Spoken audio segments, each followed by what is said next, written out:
Alright, so before I start the video, I want to give you guys, let you guys know why I didn't post this What Do I Think video yesterday, even though I'm supposed to post them every Sunday. Well, got a busy schedule, of course, plus I got final exams this week. I was going to close the channel off, but I don't want to do that because if I close it this week and then I open next week, I'll be open for that week and then I'll be closed for another 2 weeks because I'll be going on vacation. So that's why I wasn't able to post the video yesterday, but you're going to get it today. And another thing I want to note to you guys is that I'm going to change the schedule for my Ben's Tech Advice episodes. For now on, they will be on every Saturday, but it's not going to be every week. It could be every other week. You know, it'll just basically be there whenever I learn something new from using all the technology I have. My computer, my iPod, my iPhone, well, basically the same thing, of course. So that way, you know, it doesn't seem overwhelming for you guys, but makes it easier for me so I don't have to worry about posting a video on that day. And, you know, my schedule is getting a little bit busy now. So that's it. Now let's get on to the video where I talk about my thoughts on Apple's recent WWDC.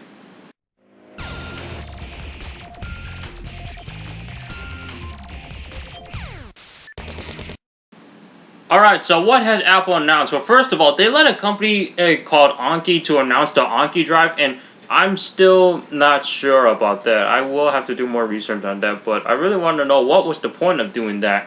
I don't know, but let's get on to the main part. So first off, Apple talked about OS X Mavericks, which is basically their next update to macOS X. Currently, we are running Mountain Lion on the Macs, you know, the MacBook Pro, the MacBook Air, the iMac, the Mac Pro, and the Mac Mini, or the Mac Mini servers, or the plastic MacBooks, whatever MacBooks you have, as long as it's supported on Mountain Lion, then that is fine. And now they're doing it through digital uploads, of course, or updates. I don't know what I'm saying, but yeah, they announced some new features, you know, you can also use the Apple TV, etc. I don't know too much about it because I don't have a Mac computer myself in order to learn about it more. Maybe one day I'll get a Mac in the next few years or so, and then I'll finally learn about OS X. So, I guess, yeah.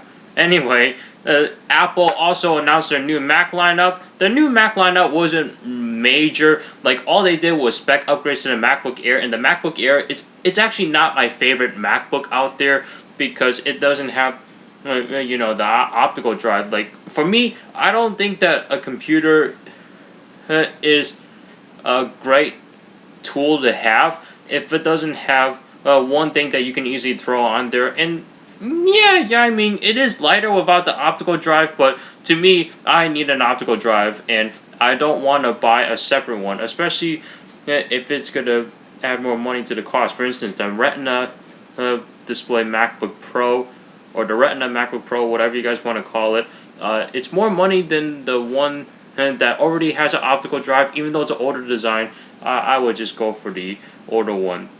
But what I also like was their new Mac Pro, because the Mac Pro, it's in a cylindrical casing. It reminds me of a thermos. Like, you guys don't know what a thermos is. It's basically like a cup, sort of.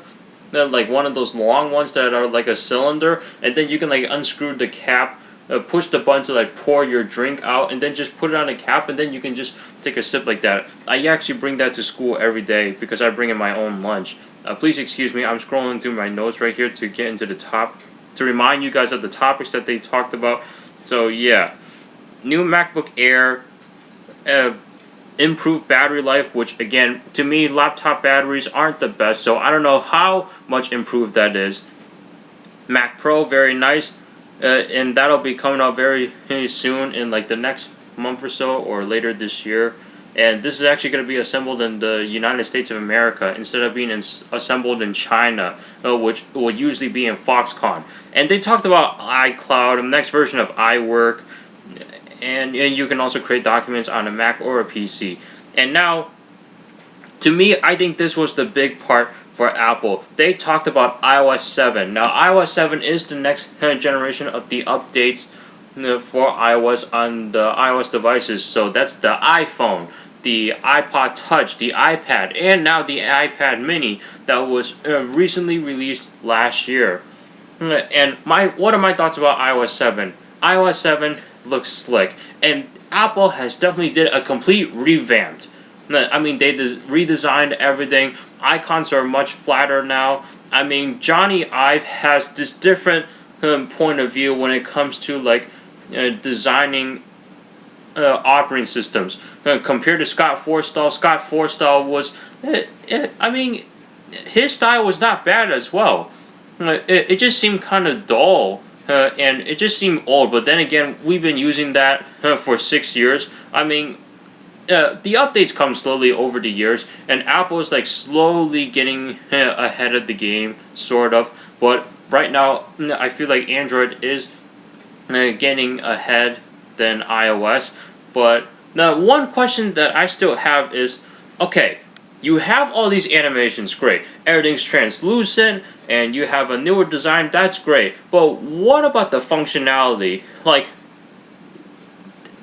so far, I'm still not able to identify why I should stay to iOS instead of thinking about switching to Android, because, call me crazy, but I'm actually thinking about switching to Android.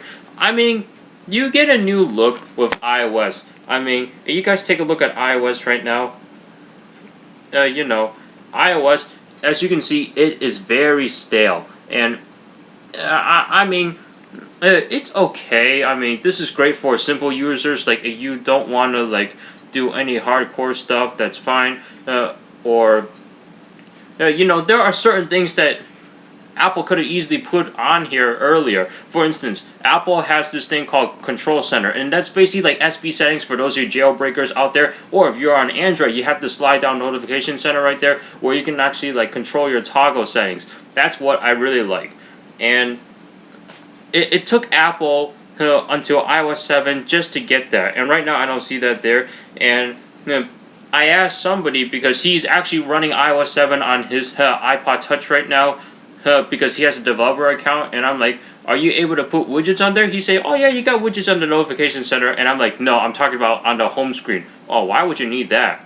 Well, here's the reason why I would want that, because I just want to take a quick view on the home screen myself, because I'll happen to be scrolling by pages right there, and then be like, oh, it's right there. Okay, good. Better view of the weather. So Apple might have done a great job redesigning the whole thing. Now, there's someone that I know who's not crazy about iOS 7 also, but at the same time, he hasn't been very happy ever since, like, I don't know, iOS 6, because he said that iOS 4, from his point of view, is that it's the best update that Apple has made. iOS 5 was also a good update, and then when it came to iOS 6, he started thinking that Apple's sucking a little bit, and he just felt like they got worse with iOS 7, and he thinks that iOS 7 doesn't look that great. But he's on an iPod Touch 4th generation anyway. You know, I did tell him that, and he's like, okay, that's fine, I'll stick with my iPod 4 just to have this old look. But you always want to be in the latest firmware, because if you're not, there is possible chances that certain apps will not be compatible with your device if you are running on older software. I know this, believe me, I know this because I've used the iPhone 3G before I got an iPhone 4, or before I even got an iPod Touch 4, and then I got rid of that for the 5th gen iPod Touch right here. But what kind of functionality can I put or can I use in iOS? I mean, it's great to have all these new looks and all that, especially the settings app. That looks very nice. It kind of looks similar to Android, but at the same time, Apple put their own twist into it. But how much functionality can I actually do with this iOS 7? Like, can I actually customize my operating system the way I want it to be? Yeah, you know, Android, you can do that. You can have different keyboards on there if you don't like the stock keyboards that the company gives you. So, I don't know. What do you guys think about all these things that Apple has announced? OS X Mavericks, Macs, iCloud, Anki Drive, iOS 7. I'd like to see what you guys think in the comments down below. Thank you so much for watching, and I really appreciate you guys sticking with me, even though I've delayed on this video for one day. And hopefully my disclaimer at the beginning explained why, and then it let you guys know what I'm doing in the future. So thank you so much for watching, and I'll see you guys in the next one. Ow! Okay, I'm not a pirate again, so yeah, no.